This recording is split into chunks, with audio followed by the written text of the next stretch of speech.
Sat Sri Akal, Adab, Annyeonghaseyo, in whatever way you feel connected with me. Hi everybody, this is your Sweetie Chaudhary and you are watching The Inspiring Eye. You know, the biggest adventure awaits outside the comfort zone. And students, you need to break your cell to see what adventure is waiting for you.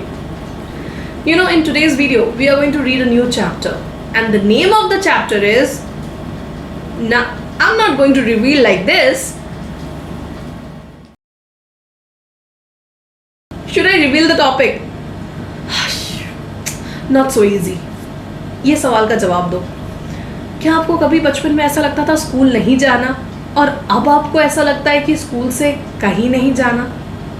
देखो, मुझे तो ऐसा लगता था, क्योंकि मुझे ये लगता था ना कि अब ये मौका, ये दोस्त, ये मस्ती भरे पल दोबारा नहीं लौट कर आएंगे. I know that this time will not come back. You know, मुझे नहीं पता लोग क्या सोचते हैं, but I feel the hardest thing is letting somebody go, letting your friend go, right?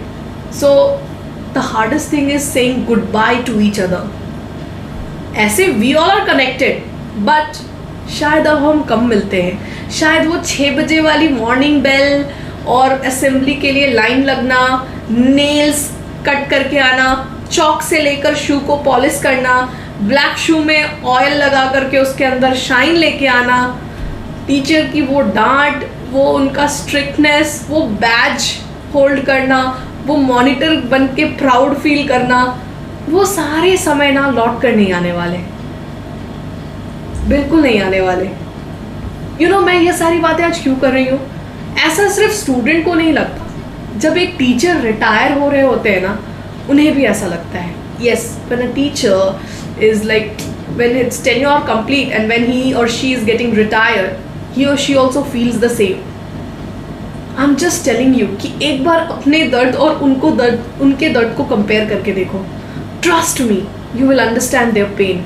एक चेहरे पे स्माइल तो होती है कि हाँ फाइनली मैं तो रिटायर हो रहा हूँ, लेकिन अंदर से ना वो एक तकलीफ होती है कि अब मैं सुबह 6 बजे उठकर क्या करूँगा, मेरे बच्चे नहीं रहेंगे मेरे साथ. अच्छा, आप भी सोच रहे हो ना कि आज मैम ऐसे सेंटी बातें क्यों कर रही है? क्योंकि क्लास 12 का फर्स्ट चैप्टर ही है the last lesson. You know, this last lesson is written by Alphonso Daudet. अच्छा, Alphonso is like Alphonso mango, है ना? ऐसे याद कर सकते हो, ठीक है? So let's start and see what does the first part of the story says. I started for school very late that morning and was in a great dread of a scolding, especially because M. Hamel had said that he would question us on participle, and I didn't know the first word about them. Acha, in great dread of means fear of.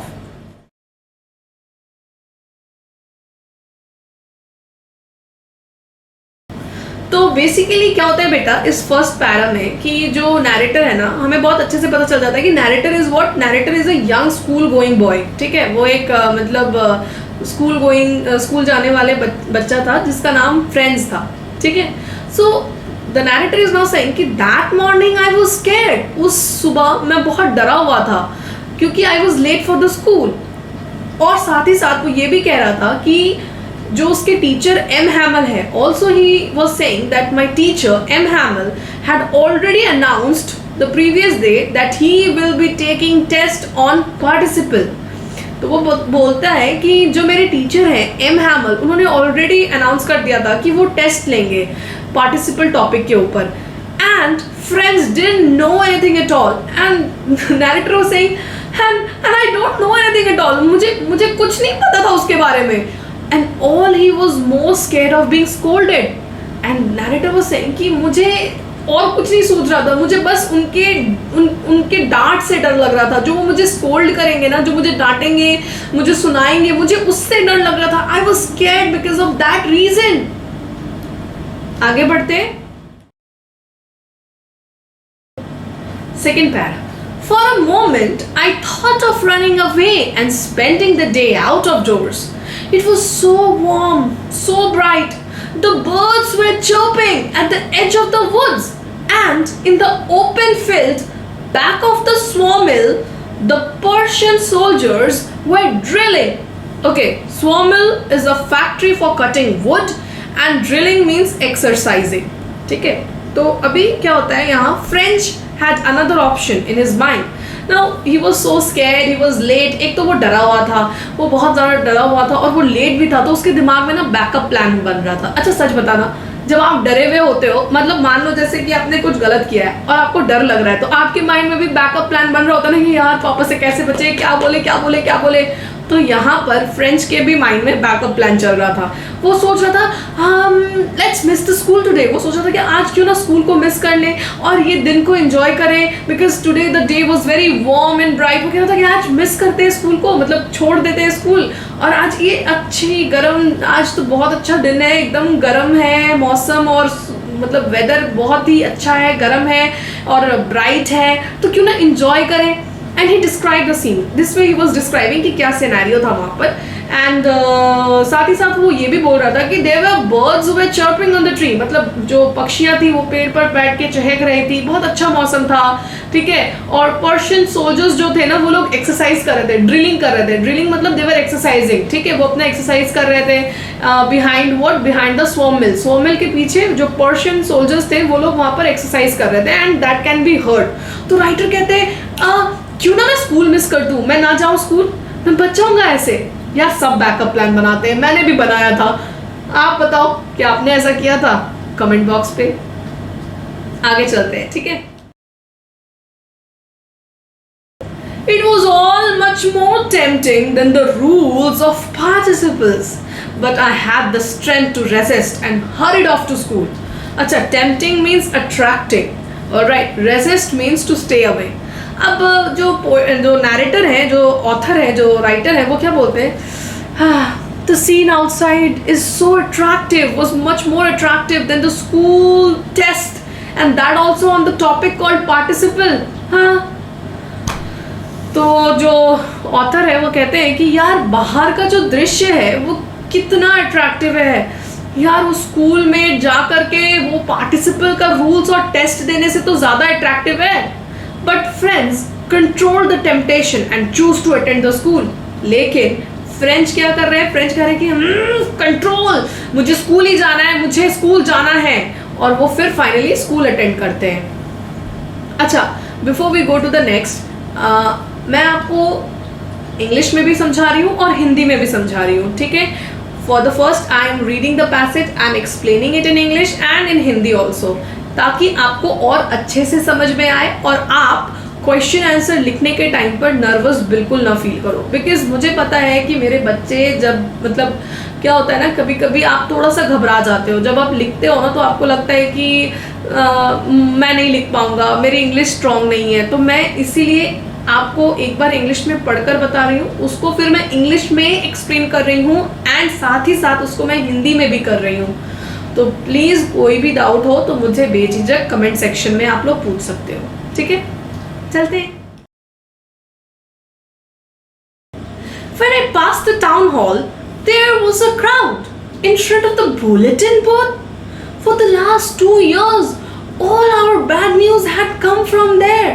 The lost battles, the drafts, the orders of the commanding officers. And I thought to myself without stopping, what can be the matter now? अच्छा, bulletin board मतलब बेटा यहाँ पर notice board. यहाँ पर क्या, उसका actual meaning भी नोटिस बोर्ड ही होता है, ठीक है. नोटिस बोर्ड वो जहाँ पर आपके लिए नोटिस लगा हो कि यू हैव टू पे दिस फी, कंपटीशन है, ये ड्राइंग कंपटीशन, सिंगिंग कंपटीशन, ठीक है, फ्रेशर, मिस फ्रेशर के लिए, मिस्टर फ्रेशर के लिए अपना नाम देना चाहो, तो that is notice board, bulletin board, जहाँ पर हर तरीके के इंफॉर्मेशन होते हैं. तो पहले मैं इंग्लिश में एक्सप्लेन कर देती हूँ.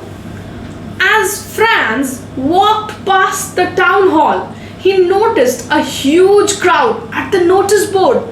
तो फ्रेंच जैसे ही पार हो रहा था टाउन हॉल से, उनका ध्यान गया नोटिस, उस टाउन हॉल में नोटिस बोर्ड के सामने बहुत ज़्यादा भीड़ जमा है. The war with Persia had begun 2.5 years ago. अब जो ऑथर है वो बता रहे हैं कि जो वॉर था पर्शिया में 2 साल पहले ही शुरू हो गया था। जो वॉर था पर्शिया के साथ वो 2 साल पहले ही शुरू हो गया था। And since from that day only all the bad news are coming. फिर वो कहते हैं कि और फिर उसी चक्कर में ना वहीं से सारे बैड न्यूज़ हमारे पास आ रहे हैं। ठीक है, जैसे occupation of Alsace Lorraine by the enemy, Persia etcetera had been communicated to the people through the bulletin boards. तो वो जो ऑथर है वो कहते हैं कि जो भी बुरी खबर होती है ना वो हमें बुलेटिन बोर्ड के थ्रू मिलता है। तो friends kept on walking toward the school, ये सारी चीजें उसके दिमाग में चल रही है, वो देख रहा है, सोच रहा है, and he was just keep on going. वो स्कूल के लिए जाता जा रहा है and thought in his mind that what news could have been put up at the board now. और वो पूरी टाइम ये सोच रहा था कि अब क्या न्यूज़ आया होगा उस बुलेटिन बोर्ड में, अब क्या लगा है, क्योंकि जितनी भी बुरी खबर आती है उस बुलेटिन बोर्ड से ही तो आती है हमें। आगे बढ़ते हैं, I hope I am clear. Then, as I hurried by as fast as I could go, the blacksmith watched Thetter, who was there with his apprentice, here apprentice means trainee, reading the bulletin, called after me, "Don't go so fast, bub. You will get to your school in plenty of time." I thought he was making fun of me and reached M. Hamel, little garden, all out of breath. So here the narrator is saying that as he was walking hurriedly toward the school, he saw blacksmith who was actually reading the news, and he also clarified that he had come along with his trainee. Now, narrator also says that blacksmith and his trainee called out to friends from behind, okay, and said that he need not to go in such a hurry as there was plenty of time for him to reach the school. At first, when he heard the voice, friends thought blacksmith was making fun of him because he was already late for school. When French reached the garden outside the school, he was out of breath as he was walking very fast. एक बार हिंदी में explain कर देते हैं। तो narrator जो है वो यहाँ पर ये कह रहे थे कि मैं बहुत तेजी से भागता भागता स्कूल की तरफ जा रहा था। मैंने देखा ब्लैकस्मिथ अपने ट्रेनीज के साथ वहाँ पर न्यूज़ पढ़ रहे थे जो बुलेटिन बोर्ड में निकला था। ठीक है, और साथ ही साथ जब वो भाग रहा था तो फ्रेंच को उन लोगों ने आवाज़ दिया और कहा, अरे फ्रेंच, इतनी तेजी से कहाँ जा रहे हो, अभी बहुत समय बचा है तुम्हें स्कूल पहुँचने के लिए, आराम आराम से जाओ। तो पहले फ्रेंच को ये लगा कि ये लोग मेरा मजाक उड़ा रहे हैं, क्योंकि फ्रेंच को पता है कि वो ऑलरेडी लेट है। अगर आपका स्कूल 6 बजे है और आप 7:30 बजे स्कूल पहुंच रहे हो तो यू आर लेट। ठीक है, तो वो वही बोल रहा है कि भाई मुझे तो पता था कि मैं लेट हूँ और शायद ये लोग मेरा मजाक उड़ा रहे हैं। और फाइनली नैरेटर जो है वो कहते हैं कि I reach the garden outside the school, मैं स्कूल के बाहर वाले गार्डन तक पहुंच गया था और वहां तक मैं पहुंचा और तब तक मेरी सांसें फूलने लगी थी। ठीक है, जब आप तेजी से जाते हो तो क्या होता है, आपकी सांस फूल जाती है, you just like you take long deep breath. तो वो वही कह रहा था कि मेरी सांसें फूलने लगी थी और फाइनली मैं स्कूल के गार्डन के बाहर पहुंच चुका था। आगे देखते हैं फिर क्या होता है। Then, as I hurried by as fast as I could go, the blacksmith watched Thetter, who was there with his apprentice, here apprentice means trainee, reading the bulletin, called after me, "Don't go so fast, bub. You will get to your school in plenty of time." I thought he was making fun of me and reached M. Hamel, little garden, all out of breath. So here the narrator is saying that as he was walking hurriedly toward the school, he saw blacksmith who was actually reading the news, and he also clarified that he had come along with his trainee. Now, narrator also says that blacksmith and his trainee called out to friends from behind, okay, and said that he need not to go in such a hurry as there was plenty of time for him to reach the school. At first, when he heard the voice, friends thought blacksmith was making fun of him because he was already late for school. When French reached the garden outside the school, he was out of breath as he was walking very fast. एक बार हिंदी में explain कर देते हैं। तो narrator जो है वो यहाँ पर ये कह रहे थे कि मैं बहुत तेजी से भागता भागता स्कूल की तरफ जा रहा था। मैंने देखा ब्लैक स्मिथ अपने ट्रेनीज के साथ वहां पर न्यूज पढ़ रहे थे जो बुलेटिन बोर्ड में निकला था, ठीक है। और साथ ही साथ जब वो भाग रहा था तो फ्रेंच को उन लोगों ने आवाज दिया और कहा, अरे फ्रेंच, इतनी तेजी से कहाँ जा रहे हो, अभी बहुत समय बचा है तुम्हें स्कूल पहुंचने के लिए, आराम आराम से जाओ। तो पहले फ्रेंच को ये लगा कि ये लोग मेरा मजाक उड़ा रहे हैं, क्योंकि फ्रेंच को पता है कि वो ऑलरेडी लेट है। अगर आपका स्कूल 6 बजे है और आप 7:30 बजे स्कूल पहुंच रहे हो तो यू आर लेट, ठीक है। तो वो वही बोल रहा है कि भाई मुझे तो पता था कि मैं लेट हूं और शायद ये लोग मेरा मजाक उड़ा रहे हैं। और फाइनली नैरेटर जो है वो कहते हैं कि I reach the garden outside the school, मैं स्कूल के बाहर वाले गार्डन तक पहुंच गया था और वहां तक मैं पहुंचा और तब तक मेरी सांसें फूलने लगी थी, ठीक है। जब आप तेजी से जाते हो तो क्या होता है, आपकी सांस फूल जाती है, you just like you take long deep breath. तो वो वही कह रहा था कि मेरी सांसें फूलने लगी थी और फाइनली मैं स्कूल के गार्डन के बाहर पहुंच चुका था। आगे देखते हैं फिर क्या होता है। Usually, when school began, there was a great bustle, which could be heard out in the street. The opening and closing of desks, lessons repeated in unison, very loud, with our hands over ears to understand better, and the teacher's great ruler rapping on the table. Rapping matlab striking, ठीक है। अच्छा, great bustle मतलब lots of noise created by many peoples. अच्छा, unison मतलब at the same time. अच्छा, एक और चीज़ मैं यहाँ बता दूँ कि ये जो यूनिसन बोल रहे हैं ना, तो नैरेटर यहाँ पर ये बताना चाह रहे हैं कि फ्रेंच यहाँ पर वो सीन डिस्क्राइब कर रहे हैं। जो नैरेटर है वो एक्चुअली यहाँ पर ये सीन डिस्क्राइब कर रहे हैं कि सुबह सुबह मॉर्निंग का क्या सीन होता है, ठीक है। वो कहते हैं कि lots and lots of sounds were created by moving the desk, bench desk घसकाते हुए जो आवाज़ होती है वो आवाज़ें सुबह सुबह सुनाई देती थी। साथ ही साथ जो छोटे बच्चे होते हैं वो अपने टीचर्स के साथ लेसन रिपीट करते हैं। The childrens use to repeat their lessons and teachers striking the table with the rulers could be heard. मतलब टीचर्स बेंच में मतलब पोडियम में खड़े होकर के मतलब रूलर से टक टक आवाज़ निकाल रहे, वो सारी चीज़ें मॉर्निंग में सुनाई देती थी, ठीक है। यूनिसन का मतलब होता है ना जब चिल्ड्रन एक साथ गाते हैं। जब आप नर्सरी क्लासरूम से पार होगे ना, आप देखना कि बच्चे ना अपने टीचर्स के साथ रिपीट करते हैं, दैट इज कॉल्ड यूनिसन। जैसे old McDonald had a farm, E-I-E-I-O। तो देखना बच्चे ना उस चीज को रिपीट करेंगे, they will repeat the same sound, okay, with the teacher with the same action, तो उसको यूनिसन कहते हैं। बात क्लियर है? आगे बढ़ते हैं और देखते हैं कि राइटर अब नेक्स्ट पैरा में क्या समझा रहे हैं। But now it was so still.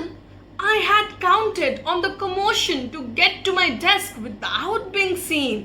But of course, that day everything had to be as quiet as Sunday morning. Counted on means dependent upon. Commotion means noise and confusion. So now here the narrator is saying that that day was unusual as there was no such sound coming. No such sound were coming out from the school, and it seemed that the school was closed as it used to be on Sunday morning. French had planned that he would take over the bench under the commotion and reach the class without being noticed, but that did not seem possible. अब narrator बता रहे हैं कि लेकिन पता नहीं क्यों आज सब कुछ बहुत अजीब और अटपटा सा है। आज कोई भी हल्ला गुल्ला, बेंच की घसकने की आवाज कुछ नहीं आ रही थी। मानो ऐसा लग रहा था जैसे कि संडे की सुबह हो। मैंने तो प्लान बना लिया था कि मैं एकदम छुप छुपाते हुए क्लास तक पहुंच जाऊंगा और किसी के नजर में भी नहीं आऊंगा। मैंने अपना पूरा प्लान सेट कर लिया था, लेकिन हालांकि मैं जानता था कि ये पॉसिबल तो नहीं है ना। I hope I am clear. English में भी आप समझ गए होंगे और हिंदी में भी। आगे बढ़ते हैं। Through the window, I saw my classmates already in their places and M. Hamel walking up and down with his terrible iron ruler under his arm. अच्छा, यहाँ पर फ्रेंच जो है, now the narrator is saying कि French peeped inside. Peep मतलब झांक के देखना. Peeped inside the class and saw his classmates were seated, and M. Hamel, the teacher, was walking in the class with the ruler made of iron placed under his arm. French feared a beating. अच्छा, French क्या करते हैं, वो अब ना खिड़की से झांक के देखते हैं। वो गाना है ना, मेरे सामने वाली खिड़की पर एक चांद सा टुकड़ा रहता है। तो यहाँ जो ये फ्रेंच है ना, वो भी वो झांक के देखने की कोशिश कर रहा है। वो देखता है कि उनके जो सारे दोस्त है ना, वो ऑलरेडी अपनी अपनी जगह पे जाके बैठ चुके हैं, और एम हैमल जो उसके टीचर हैं वो मतलब वहां पर घूम रहे हैं, टहल रहे हैं। उनके हाथ में एक आयरन का रूलर है जो कि उनके आर्म्स के अंदर दबा हुआ है, और फ्रेंच को डर लग रहा था कि कहीं उसके टीचर उन्हें ना मारे। अच्छा, आगे देखते हैं। I had to open the door and go in before everybody. You can imagine how blushed and how frightened I was.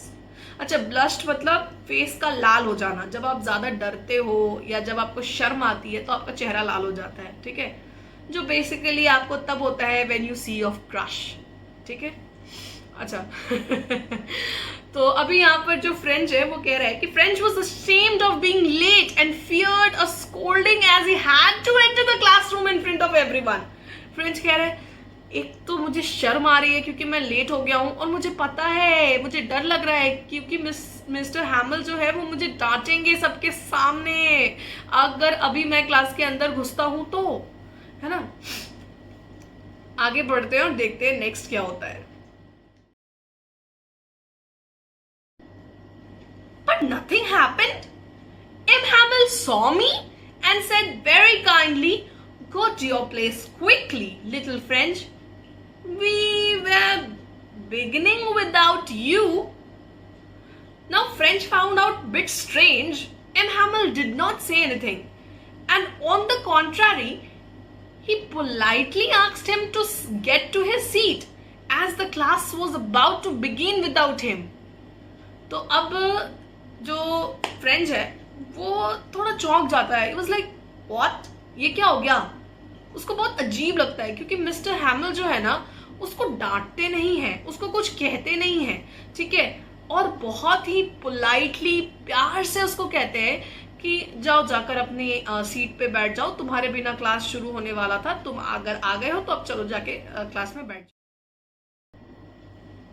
I jumped over the bench and sat down at my desk, not till when I had got a little over my fright. Did I see that our teacher had on his beautiful green coat, his frilled shirt, and the little black silk cap, all embroidered, that he never wore except on inspection and prize day. French hurried to his seat. French जल्दी जाता है अपनी seat की तरफ. After some time, he overcame the scare and became comfortable. He noticed that their teacher had worn his best embroidered dress on that day. मतलब अब जो French है ना वो दौड़कर अपनी सीट की तरफ जाता है और बैठ जाता है। थोड़ा धीरे धीरे जब वो काम होता है, जब उसका डर खत्म हो जाता है, ठीक है, वो जब एकदम कंफर्टेबल हो जाता है तो फिर अचानक से वो अपनी टीचर की तरफ देखता है और नोटिस करता है कि ये क्या, आज मेरे टीचर ने इतने अच्छे कपड़े क्यों पहने हुए हैं, सबसे बेस्ट कपड़ा क्यों पहना हुआ है। द टीचर नॉर्मली वोर इट इन ओकेजन।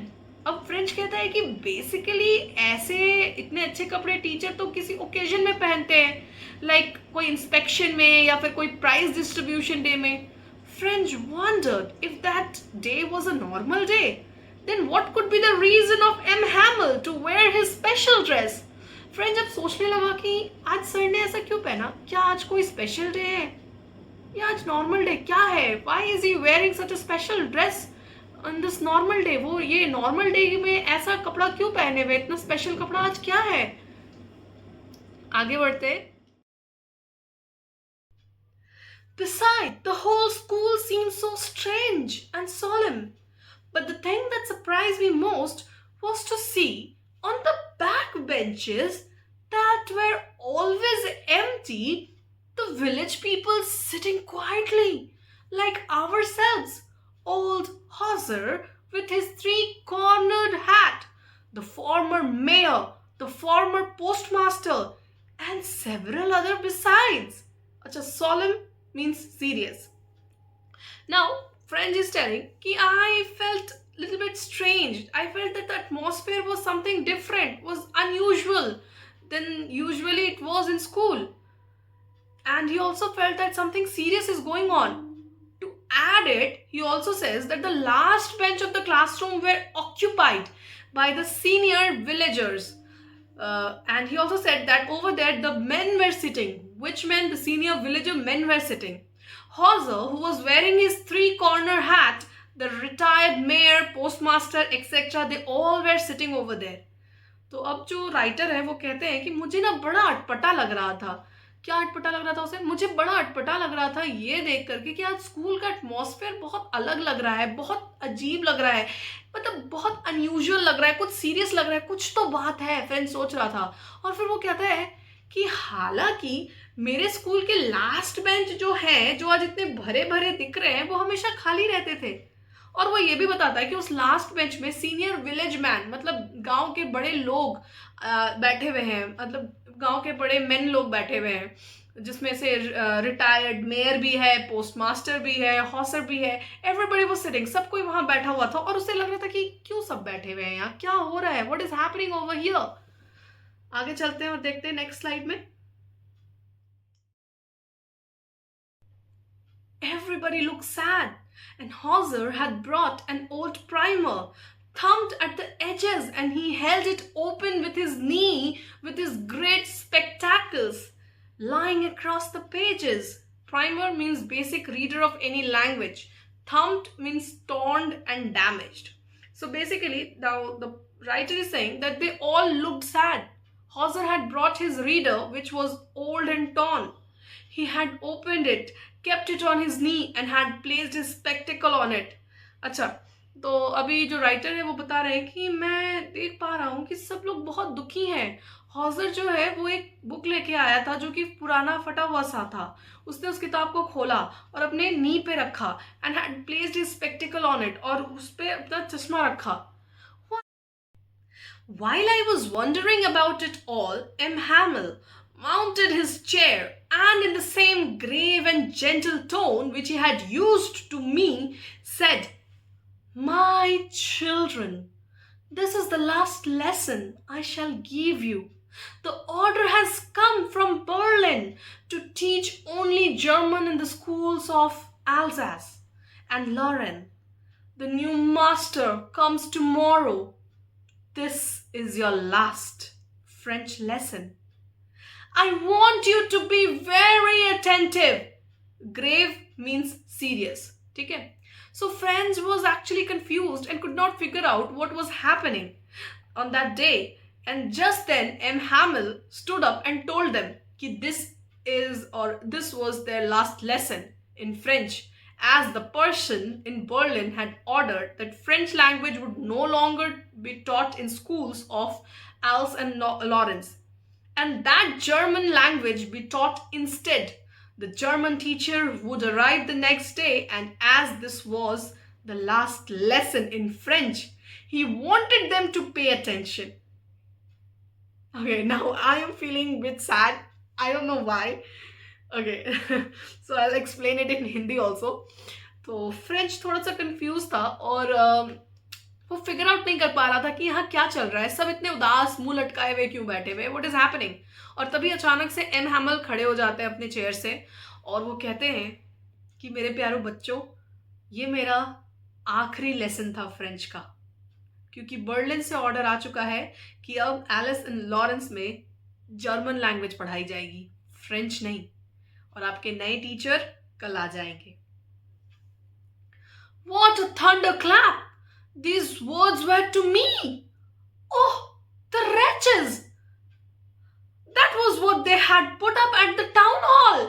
अच्छा, thunderclap मतलब used in comparison to refer to something startling or unexpected. ठीक है, मतलब कुछ unexpected हो जाता है ना तो शॉक हो जाता है ना, तो यहाँ पर वो thunderclap बोल के दिखाया गया है। Wretches मतलब unfortunate happening.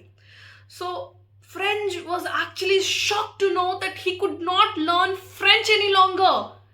And now he knew that the last news that had been put up on the bulletin board of the town hall was this.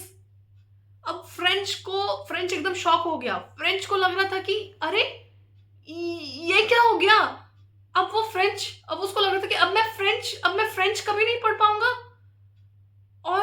और जो टाउन हॉल में बुलेटिन बोर्ड में जो न्यूज लगा था वो ये न्यूज था. He was completely in shock. आगे बढ़ते हैं, देखते हैं अब फ्रेंच के अंदर क्या चेंजेस आता है. My last French lesson. Why? I hardly knew how to write. I should never learn anymore. I must stop there then. Oh, how sorry I was for not learning my lessons, for seeking birds' eggs or going sliding on the Saar. Saar means a river which passes through France.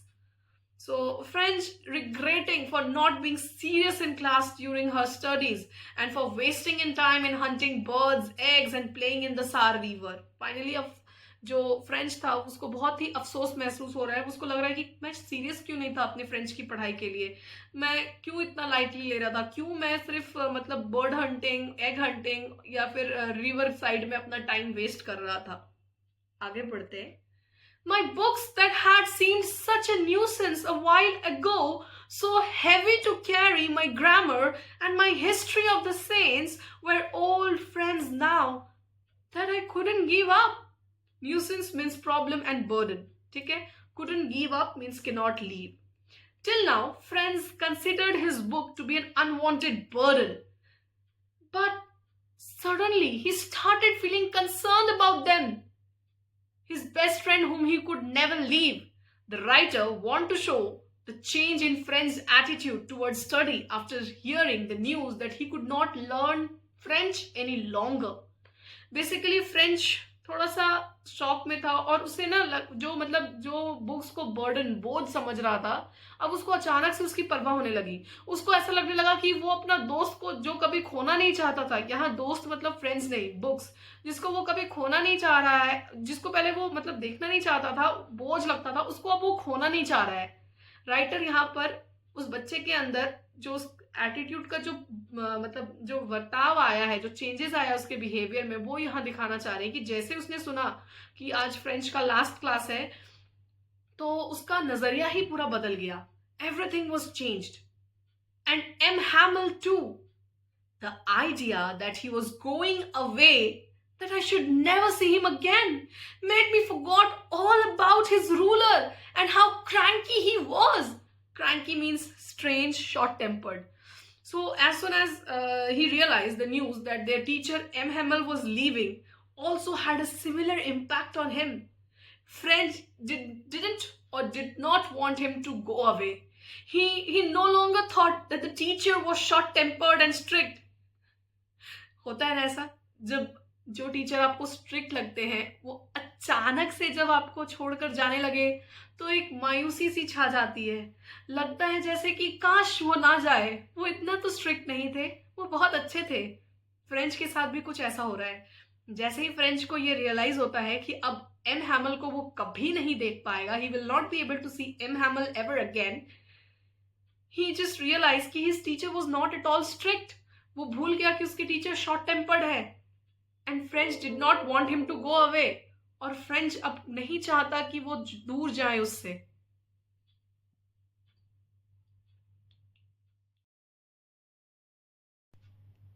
Poor man. It was in honor of this last lesson that he had put on his fine Sunday clothes.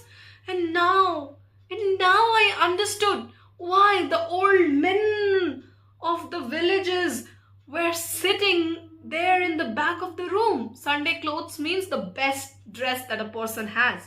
So now French knew that M. Hamel was wearing his best dress in honor of the last lesson. He also realized that the village man had come to pay respect and thank M. Hamel for his service of 40 years in that school. So अब finally French को realise होता है कि क्यों M हैमल इतने अच्छे कपड़े पहन के आए हैं और ये उनका लास्ट लेसन को ऑनर देने के लिए वो ये पहने हैं. और इसलिए उसको अब ये पता चलता है कि गांव के पूरे लोग वहां पर क्यों बैठे हुए हैं, ताकि ये एक तरीके का रिस्पेक्ट है जो वो एम हैमल के प्रति दिखाना चाहते हैं, क्योंकि एम हैमल ने 40 इयर्स उस स्कूल में सर्व किया है. It's a very long time. It was because they were sorry too that they had not gone to school more. It was their way of thanking our master for his 40 years of faithful service and of showing their respect for the country that was theirs no more. So now the village man had come to the class, as they were also representing for not have studied well in their childhood.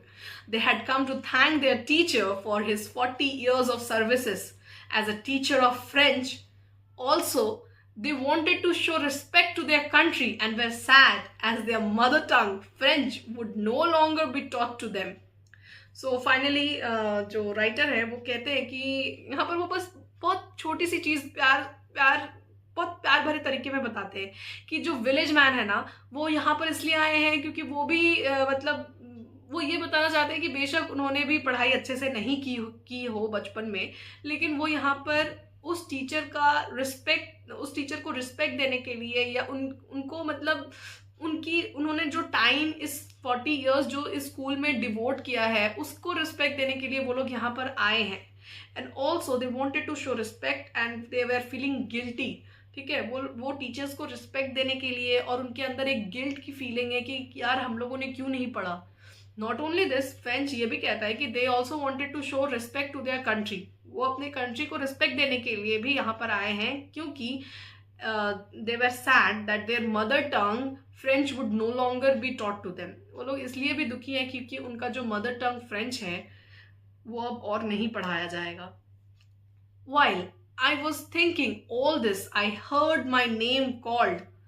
So now the writer is saying कि I was thinking all these things and all of a sudden I heard that somebody called my name. Writer कहते हैं कि हालांकि मैं ये सारी चीजें सोच ही रहा था अपने दिमाग में, तभी अचानक से किसी ने मेरा नाम लिया.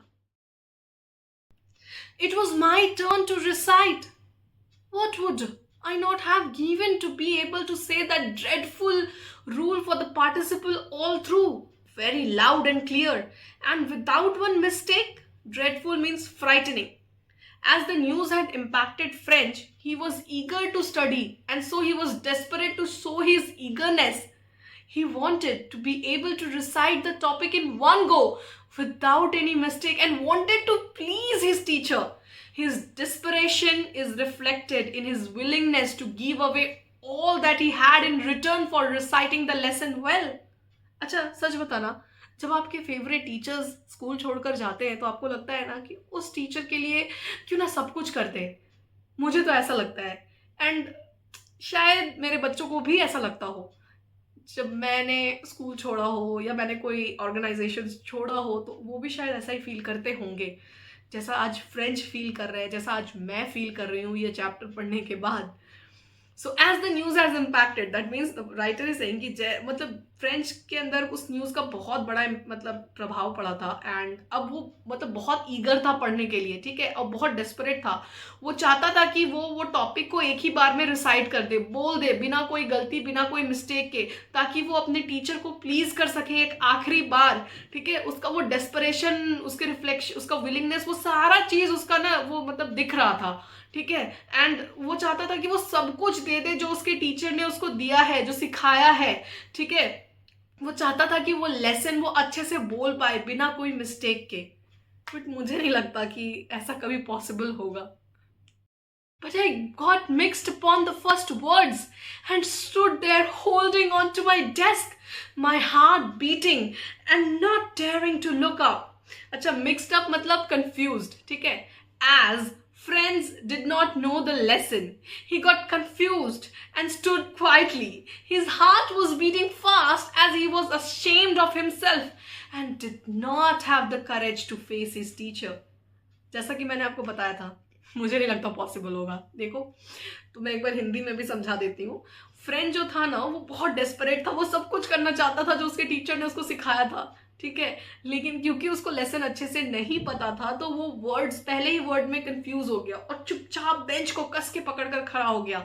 ठीक है, उसका जो हार्ट था वो बहुत तेजी से बीट कर रहा था. उसे शर्म आ रही थी खुद के ऊपर और उसे एकदम हिम्मत नहीं था कि वो अपने टीचर की तरफ सर उठा के देखे. देखो, ऐसा होता है. ठीक है, जब आपके टीचर जिनसे आप नफरत करते हो, आपके मन में नफरत नहीं होती, बस आपको लगता है कि वो आपके प्रति स्ट्रिक्ट है.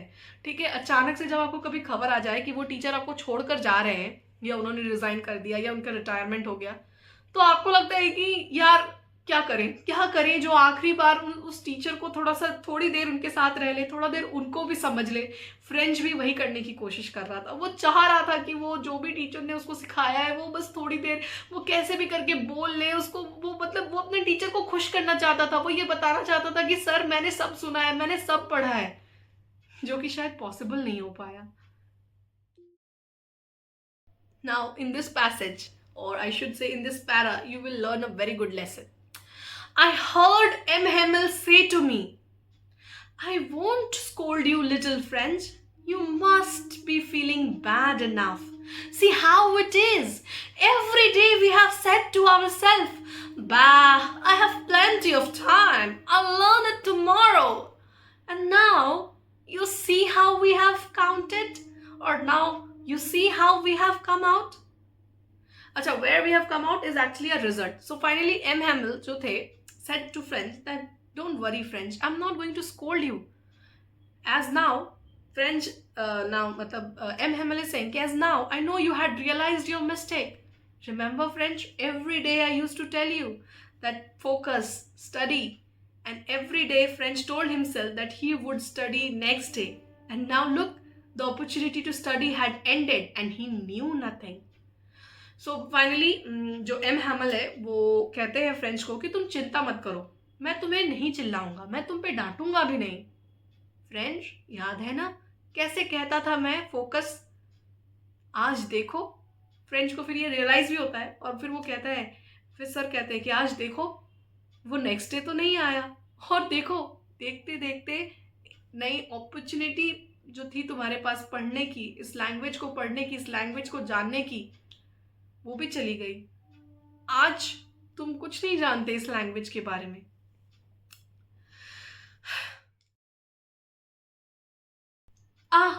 That's the great trouble with Alsace. She puts off learning till tomorrow. Now those fellows out there will have the right to say to you, how is it you pretended to be the Frenchmen, and yet you can neither speak nor write your own language? But you are not the worst. Poor little French, we have all a great deal to reproach ourselves with. Pretend means show. To reproach means blame. M. Hamill says that all the people of Alza were to be blamed as no one was serious towards learning. He tells the class that the enemies, that means the Persians, would laugh at them and say that they only show to Frenchmen as they cannot, or they can neither speak nor write their own languages. He says that French should not feel guilty as everyone is at fault. So basically M. Hamill यहाँ पर कहते हैं कि M हैमिल यहाँ पर सबको बोलते हैं कि it's not the fault of little French. यहाँ सिर्फ लिटिल फ्रेंच की गलती नहीं है, आल्जा टू बी ब्लेम्ड, मतलब वो बोलते हैं इस जगह को ब्लेम करना पड़ेगा, ये जगह की गलती है, क्योंकि इस जगह पे जो लोग रहते हैं ना, nobody took the word learning seriously, किसी ने भी लर्निंग को सीरियसली नहीं लिया।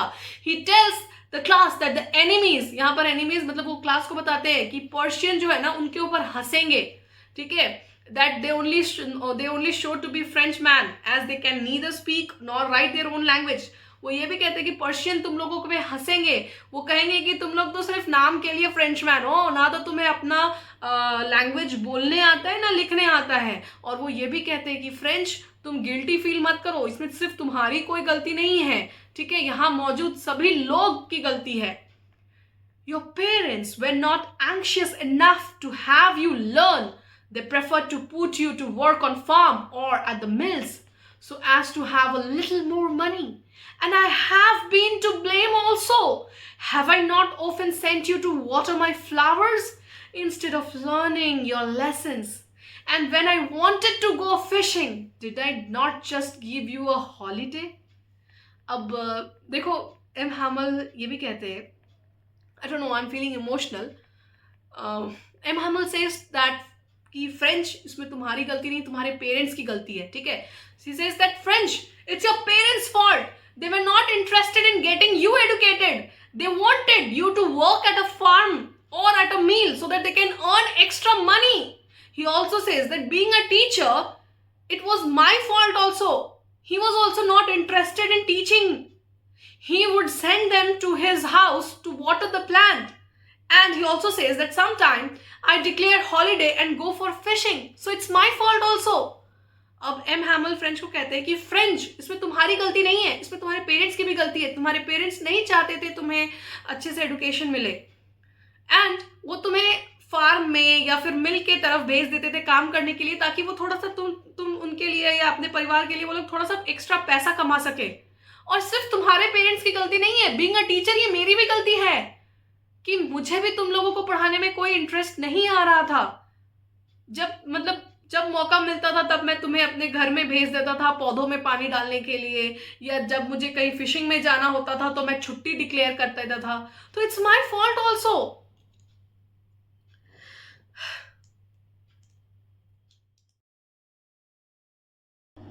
Then, from one thing to another, M. Hamel went on to talk of the French language, saying that it was the most beautiful language in the world, the clearest, the logical, that we must guard it among us and never forget it, because when a people are enslaved, as long as they hold fast to their language, it is as if they had the key to the prison.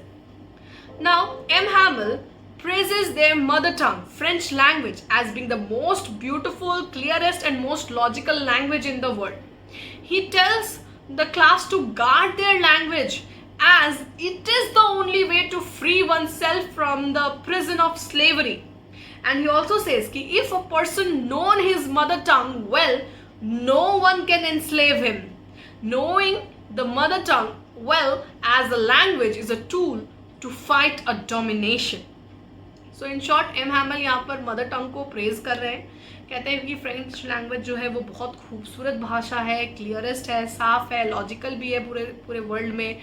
ठीक है, वो लोगों से कहते हैं कि अपने इस मदर टंग को गार्ड करो, इसकी रक्षा करो. ठीक है, अगर तुम्हें ये स्लेवरी से बचना है ना, तो तुम्हें अपने लैंग्वेज को गार्ड करना सीखना होगा.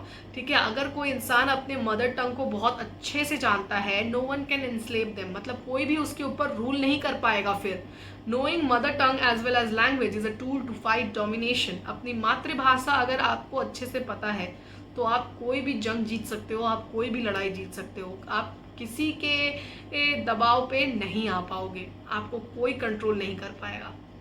फ्रैंकली स्पीकिंग, आज मैं एक बात बोलना चाहती हूँ.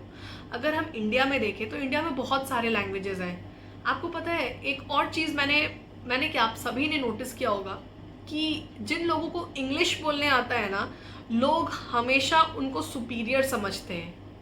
जब से इंडिया में ब्रिटिशर्स रूल हुए तब से लोगों को लगता है कि English is actually the most handsome language.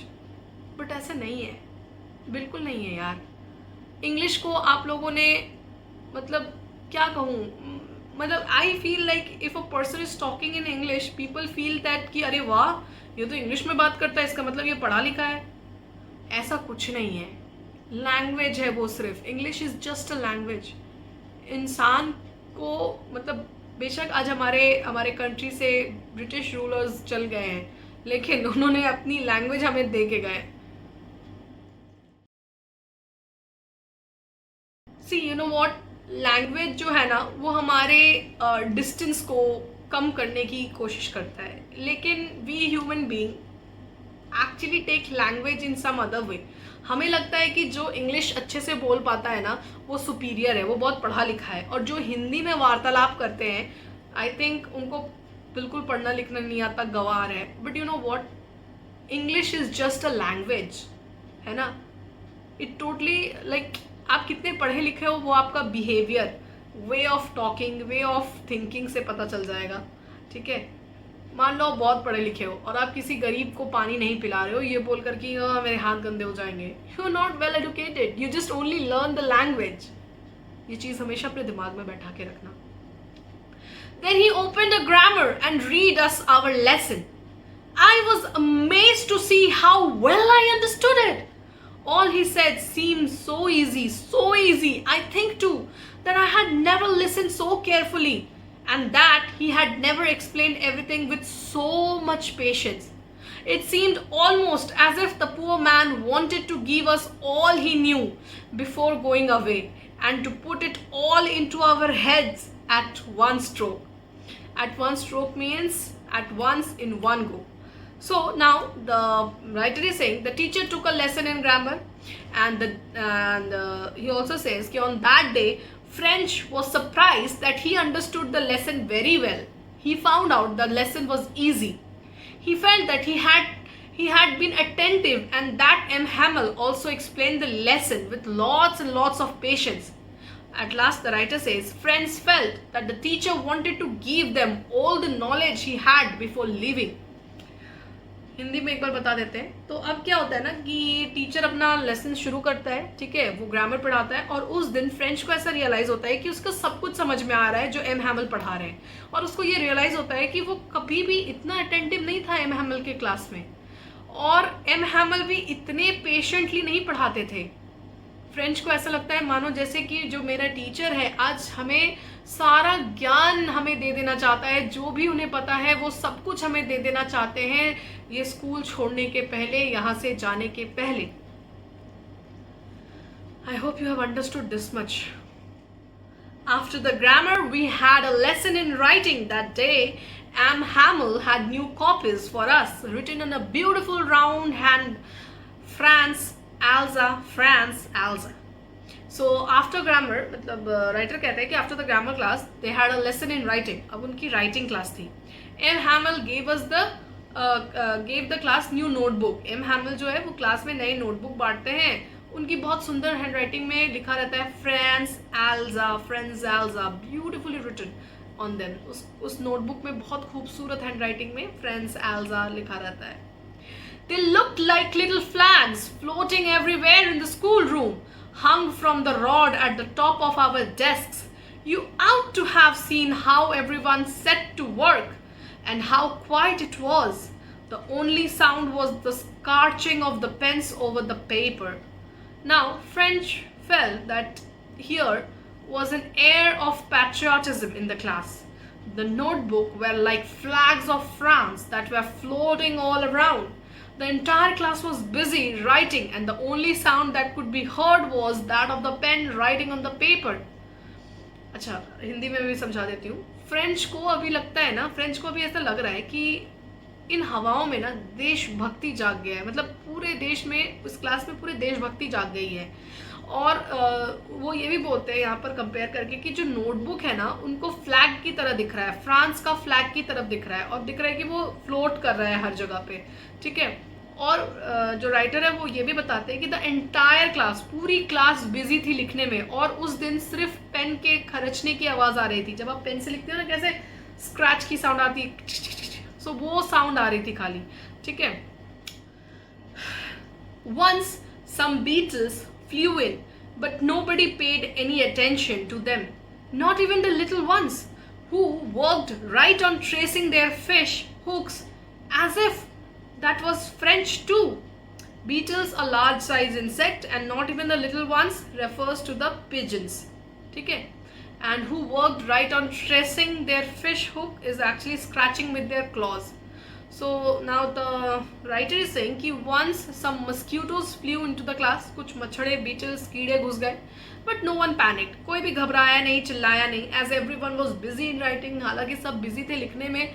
The writer considered the pigeon sitting on the roof of the class to be a student as well, and says that even the pigeons were busy scratching their roof with their claws. And it seemed that they were also busy writing the task of French language. So अब हिंदी में भी एक बार बता देती हूँ. तो writer कहते हैं कि उस दिन वहाँ पर एक पिजन भी आके बैठा, लेकिन किसी ने उस पिजन पे ध्यान नहीं दिया. मुझे ऐसा लग रहा था, या मानो ऐसा लग रहा था कि वो पिजन भी फ्रेंच सीखने के लिए आया है आज क्लास में, और वो जो अपने क्लॉज से स्क्रैचिंग साउंड कर रहा था ना, मानो जैसे कि वो भी कुछ लिख रहा हो फ्रेंच में, ठीक है. I hope I am clear till this. On the roof the pigeons cooed very low, and I thought to myself, will they make them sing in German, even the pigeons? Coo is actually the sound made by the pigeon. So the coo sound of the pigeons could be heard in the class, and French wondered that would the persons force the pigeon to sing in German language? The writer wants to say that language comes naturally to a being and it cannot be forced upon anyone, be it the pigeons or the Frenchman. एक बार हिंदी में भी समझा दूँ. सो writer कहते हैं कि pigeons के कू sound जैसे ही उसने सुना क्लास में, तो उनके दिमाग में ये चीज़ आ जाती है कि क्या जो पर्शियंस हैं क्या वो इन पिजन्स को भी फोर्स करेंगे जर्मन लैंग्वेज में गाने के लिए, जर्मन लैंग्वेज में कू करने के लिए. बेसिकली राइटर यहाँ पर ये बोलना चाहते हैं कि you can not force language on somebody. तुम किसी को मजबूर नहीं कर सकते कि तुमको ये लैंग्वेज में बोलना पड़ेगा. You can't do that. ठीक है. It can not be forced upon anyone, be it the pigeon or the Frenchman. चाहे वो कोई भी हो, पिजन हो, फ्रेंचमैन हो, you can not force anyone to speak the language. See I know English, I know Hindi, I know Bengali, like केमन आछो भालो. ठीक है. I just watch K drama, so I learn some few words like anyangaseo, like sarangi, like so there are so like so when you're interested to learn something na you will learn it, but when you are not interested you won't. So writer वही बोल रहे हैं कि तुम pressure देके किसी को याद नहीं करवा पाओगे वो लैंग्वेज. अंदर से फीलिंग आनी चाहिए. Now whenever I looked up from my writing I saw M. Hamel sitting motionless in his chair and gazing first at one thing then at another as if he wanted to fix in his mind how everything looked in that little school room. Gazing means looking intently, fix in his mind means store or keep forever. So now the writer is saying कि in between writing whenever French used to look at M. Hamel who was sitting still and was staring the different things in the classroom in succession as if he wanted to memorize the appearance of everything. तो अभी जो writer हैं वो कहते हैं कि लिखने के दौरान जब जब मैं एम हैमल की तरफ देखता तो मैं ये नोटिस करता कि एम हैमल जो है वो एक जगह पे अस्थिर से बैठे हुए हैं और वो सारी चीज़ों को घूर घूर कर देख रहे हैं, बहुत अच्छे से देख रहे हैं, जैसे मानो वो सारी यादें अपने दिमाग में बैठा कर फिट कर करके जाना चाहते हैं. ठीक है. कौन सी चीज़ कहाँ है, कैसी है, वो सारी चीज़ अपने दिमाग में बैठा के जाना चाहते हैं. Fancy for 40 years he had been there in the same place with his garden outside the window and his class in front of him, just like that. So only the desk and benches had been worn smooth. The walnut trees in the garden were taller and the hope vine that he had planted himself twined about the windows to the roof. अच्छा, worn smooth का मतलब होता है had worn out and became smooth due to overuse. Twinned मतलब twisted. So finally अभी writer कहते हैं कि M. Hamel had been teaching at that same place for the last 40 years. The only changes were that the desk in the classroom had worn out due to use of the due to use over the years. The walnut trees in the garden outside had been grown taller. The hope vine on the outer wall of the school building had climbed up the roof. अब देखो, अब जो writer हैं, जो narrator हैं, वो चीज़ों को दिखा रहे हैं कि जो एम हैमल हैं अपनी लाइफ के 40 इयर्स एक ही जगह पे उन्होंने रह के बिताया है. ठीक है. और उस जगह पे सिर्फ थोड़ी मोड़ी चेंजेस हुई हैं, जैसे बेंच का या डेस्क का ओवर यूज की वजह से फट जाना, टूट जाना. ठीक है. वॉलनट ट्री का बड़ा हो जाना गार्डन में, होप वाइन का मतलब रूफ तक पहुंच जाना. तो ये छोटी मोटी चेंजेस हुई है. How it must have broken his heart to leave it all, poor man, to hear his sister moving about in the room above packing their trunks, for they must leave the country next day. So now friends felt that the teacher must be heartbroken to be sent away from a place where he had spent 40 years of his life. The noises of his sister packing and moving their luggage could be heard from the room upstairs as they had to leave next day. मतलब imagine करो, जहाँ पर आपने अपनी ज़िंदगी का 20, 25, 30, 40, 50 साल दिया, अचानक से आपको कहे कि अब आपको ये जगह छोड़कर जाना होगा. कितना बुरा लगता है ना.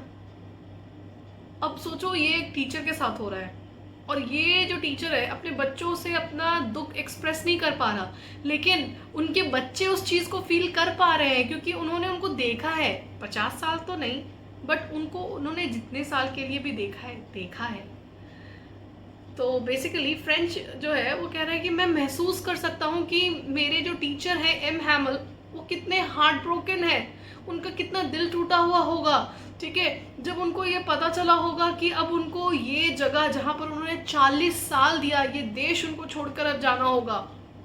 और उनकी बहन जो ऊपर में लगेज पैक कर रही है, we can hear the sound, we can hear the noise, हमें आवाज़ सुनाई दे रहा है। But he had the courage to hear every lesson to the very last. After the writing, we had a lesson in history, and then the babies chanted their ba, be, be, bo, boo. Now M. Hamill remained composed and heard the lesson from the entire class. Now the writer is saying that M. Hamill was very composed, very calm, and he heard the lesson from the entire class. पूरा class उसने अच्छे से सुना, लिया, किया. After the writing task, there was a lesson of history followed by the phonetics, where they recited the sound of alphabets. Friends refer to the class as babies because although they were grown up, they were reciting the lessons of phonetics, which is usually done by younger children. So he called himself and his class to be babies. अच्छा, अब क्या होता है कि basically M हैमल जो है ना, वो बहुत काम कंपोज लेकर के अपना क्लास कर रहे थे. फाइनली उनका क्लास, राइटिंग क्लास ख़त्म हो जाता है और नेक्स्ट क्लास जो था वो हिस्ट्री का था. हिस्ट्री के क्लास में उनको फोनेटिक्स सिखाया जाता है. अच्छा, ना व्हाट इज़ फोनेटिक्स, ये आप लोगों ने बचपन में किया होगा. जैसे फॉर एग्जांपल जब आप लोग मतलब ABCD पढ़ना सीख रहे होंगे तो आपके टीचर्स आपको बोलते होंगे स्नेक स्नेक. तो ये क्या बेटा, इस जो साउंड निकल रहा है ना, तो that sound is called phonetics. ठीक है, तो यहाँ पर अभी वो फोनेटिक्स का क्लास, मतलब हिस्ट्री का क्लास है जिसमें फोनेटिक्स सिखाया जाता है. ठीक है, अल्फाबेट सिखाए जाते हैं. तो फ्रेंच जो है वो इस क्लास को क्या बोल रहा है, इस क्लास को बेबीज बोल रहा है, क्योंकि हाँ, वो लोग तो ग्रो अप हो चुके हैं, ग्रोन अप हो चुके हैं. ठीक है, but they are still reciting the lesson sound. But हालांकि वो लोग अभी भी साउंड को मतलब सीख रहे हैं, प्रोनाउंस कर रहे हैं, बोल रहे हैं, जो कि बेसिकली यंगर चिल्ड्रन करते हैं. So he call himself and his class babies. I hope यहाँ तक क्लियर है.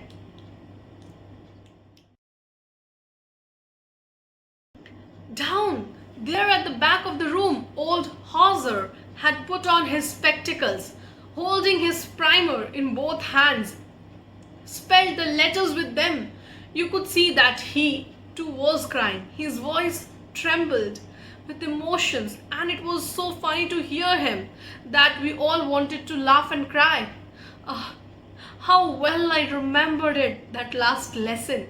हमें क्या है कि Houser had put on his spectacles. जो हाउजर थे उन्होंने चश्मा पहन लिया, and holding the primer in both of his hand. उन प्राइमर जो उन्होंने दोनों हाथों से पकड़ रखा था. Recited the letters with the class, और जो उन्होंने लेटर लिखा है वो पूरे क्लास में सबके साथ बता रहे हैं. So he was crying. तो जब वो पढ़ रहे थे ना लेटर, तो he was crying and his voice was trembling. Trembling मतलब लड़खड़ाना. जब आप रोते हो तो कैसे आपकी आवाज़ लड़खड़ा जाती है, तो his voice was trembling while he was speaking. So French had mix feeling. French कह रहे हैं कि मेरे अंदर अभी मिक्स फीलिंग आ रही है. जब वो हाउजर लेटर पढ़ने आए, ही फाउंड इट फनी. क्यों आ रही है, क्योंकि जब वो लेटर पढ़ रहा था तो जिस तरह से उसकी आवाज़ लड़खड़ा रही थी, तो ही फाउंड दैट फनी. उसे बहुत मजाकिया लग रहा था to see how an old man like Hauser was crying and trembling, and on the other hand he was also feeling emotional like Hauser did. French could never forget this last lesson. सो अभी क्या है कि जो writer है वो बोल रहे हैं, मुझे एक तरफ से तो दुख भी हो रहा है और हंसी भी आ रही है. हंसी इसलिए आ रही है कि जिस तरह से ओल्ड मैन रोते रोते लेटर पढ़ रहे हैं ना, तो उनकी जो वॉइस लड़खड़ा रही है उसकी वजह से हंसी आ रहा है. बट इमोशनल भी हो रहा हूँ हॉजर के ही जैसा. और फिर वो कहता है कि क्या मैं कभी ये लास्ट लेसन भूल पाऊंगा. देखो,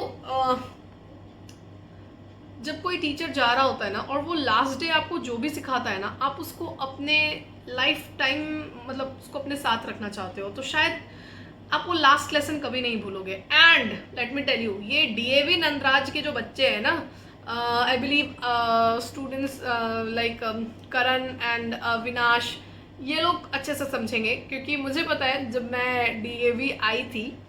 एंड चलो ठीक है, बता ही देते हैं, क्योंकि मैं वो चीज़ डाइजेस्ट नहीं कर पाऊंगी अब. शायद दीप्ति मैम या तृप्ति मैम कोई थी जो वो लीव कर रही थी, और I have seen their emotions, they were not ready to accept me. वो लोग बिल्कुल तैयार नहीं थे मुझे एक्सेप्ट करने के लिए कि ये नहीं चाहिए मुझे, अभी ये टीचर नहीं चाहिए। तो I can understand their emotions, right. वो लोग बहुत ज़्यादा मतलब इमोशनल थे अपनी टीचर को लेकर, और स्वाभाविक है, आप नर्सरी से किसी स्कूल में पढ़ रहे हो, आपका अटैचमेंट हो जाता है, ठीक है। बट फिर फाइनली उन लोगों ने एक्सेप्ट किया था मुझे, तो आई कैन अंडरस्टैंड अभी राइटर की जो भी फीलिंग है। All at once the church clock struck 12. Then the Angelus. Angelus is actually what? It's a prayer song in the church. The start is marked by the ringing of the bell. ठीक है. So just then the clock at the church struck 12 and the prayer song began. मतलब writer बता रहे हैं कि finally अब 12 बज गया था, और उनको कैसे पता चला? पहले तो घंटी बजी, और दूसरा वहाँ चर्च में प्रेयर शुरू हो गया था। अच्छा, एक और चीज़, उसी दौरान I met Tannu Singh, and she was also in DAV, but she was very polite, जो मैं कभी नहीं भूल सकती। During my journey over there, I believe like she was my little sister. अच्छा, नेक्स्ट ध्यान, focus, come on, come back. At the same moment, the trumpets of the Persians returning from drill sounded under our windows. M. Hamill stood up, very pale in his chair. I never saw him look so tall. Trumpet मतलब musical instrument, pale मतलब used to describe person, face or skin if it has less color than usual. है ना, जैसे जब आप बीमार पड़ते हो तो आपकी मम्मी कहती है ना, कैसे दिख रहे हो, कितने अलग दिख रहे हो, दुबले दिख रहे हो, पेल लग रहा है चेहरा, पीला लग रहा है एकदम रंग तुम्हारा। That's what. At the same time, or at the same moment, the sound of the trumpet was being heard, and actually the sound of the trumpet played by the Persian soldiers who were returning from the drill was heard, and M. Hamill's face became dull and colorless at the same time. Had come for the class to get over. He stood straight and motionless, and Franz says that he had never appeared so tall. देखो क्या होता है, जब कोई जा रहा होता है ना, तो उसके बाद आप बहुत चीज़ें नोटिस करते हो, उसकी हर एक छोटी छोटी चीज़ें नोटिस करते हो कि अरे मैम इतनी तो बुरी नहीं थी, या सर इतने तो बुरे नहीं थे। फ्रेंच का भी वही है कि अचानक से ट्रम्पेट का बजने का आवाज़ आया, इससे पता चला कि जो पर्शियन सोल्जर्स थे ना, वो ड्रिल से वापस आ रहे थे, और एम हैमिल खड़े हो गए, उनका चेहरा पूरा डल हो गया, कलरलेस हो गया, ठीक है, और पता चल गया था कि समय आ गया है क्लास के ख़त्म होने का, और वो एकदम मोशनलेसली खड़े हैं। तो फ्रेंच कहता है कि मैंने कभी गौर ही नहीं किया कि मेरे जो टीचर हैं वो इतने लंबे हैं। अच्छा, ये जो है, इससे मुझे एक और स्टूडेंट की याद आती है, वो Amit Sagar, central public school का बच्चा। तो I think when I left, उसने मुझे बताया कि आई फेल्ट वेरी बैड, कि मैम आपने क्यों छोड़ दिया यार। तो his face became pale and colourless, dull, emotionless, जैसा अभी एम हैमिल के साथ हो रहा है। एंड आई विल लाइक, एक चीज़ और याद आई कि उसी स्कूल में मैंने पहला दिन ही पढ़ाया था first lesson, that was my first like day in school. तो वहाँ पर मैंने पढ़ाया था द फर्स्ट लेसन। एंड ये भी मानना पड़ेगा कि मैंने कभी इमेजिन नहीं किया था कि क्लास 12 के साइंस बैच के स्टूडेंट इतना शांत होगा CPS में, बट DAV में they were like nuisance, I should say. चलो चलते हैं नेक्स्ट पैरा की तरफ। My friend said he, I but something choked him. He could not go on. Then he turned to the blackboard, took a piece of chalk, and bearing on with all his might, he wrote as large as he could, Vive la France. Vive la France, I actually mean, let me tell you, it actually means long live France. Vive la France. So, choked means unable to speak. Now the writer is saying M. Hamil began to speak but could not continue as he was overpowered by his emotion. He took a piece of chalk and wrote the word Vive la France, meaning long live France, on the blackboard as large as he could. ये I think समझ में आ गया होगा कि जो writer है वो बता रहे हैं कि जो एम हैमिल थे वो कुछ बोलना चाहते थे, लेकिन उनके अंदर इमोशंस इतना ज़्यादा भर गया था ना कि वो कुछ बोल नहीं पा रहे थे। उन्होंने चौक उठाया, ब्लैक बोर्ड की तरफ मुड़े और वी विल फ्रांस बड़े बड़े अक्षरों में लिख दिया, जितना पॉसिबल था उनके लिए उतने बड़े अक्षरों में लिख दिया, ठीक है। Then he stopped and leaned his head against the wall and without a word he made a gesture to us with his hand. School is dismissed. You may go. Gesture is actually a signal. Now I'm feeling emotional. I don't know. I think I may not be able to speak afterward. But I have to finish this. So, finally, what happened? Then he stopped writing and bent toward the wall and without speaking anything signaled the class to leave as the class was over. उन्होंने gesture दिखाया कि time खत्म, अब आप लोग जा सकते हैं अपने अपने घर. So this was the last lesson. Trust me, this chapter was literally emotional and मतलब I feel connected with being a teacher and I know being a student you will be connected with French too. और अगर ना feel होना तो please एक बार ध्यान से पढ़ना ज़रूर. You will be feeling connected.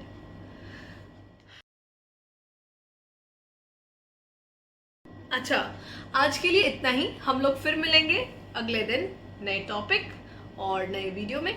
Till then, bye bye and yes, please don't forget to like, share and subscribe my channel.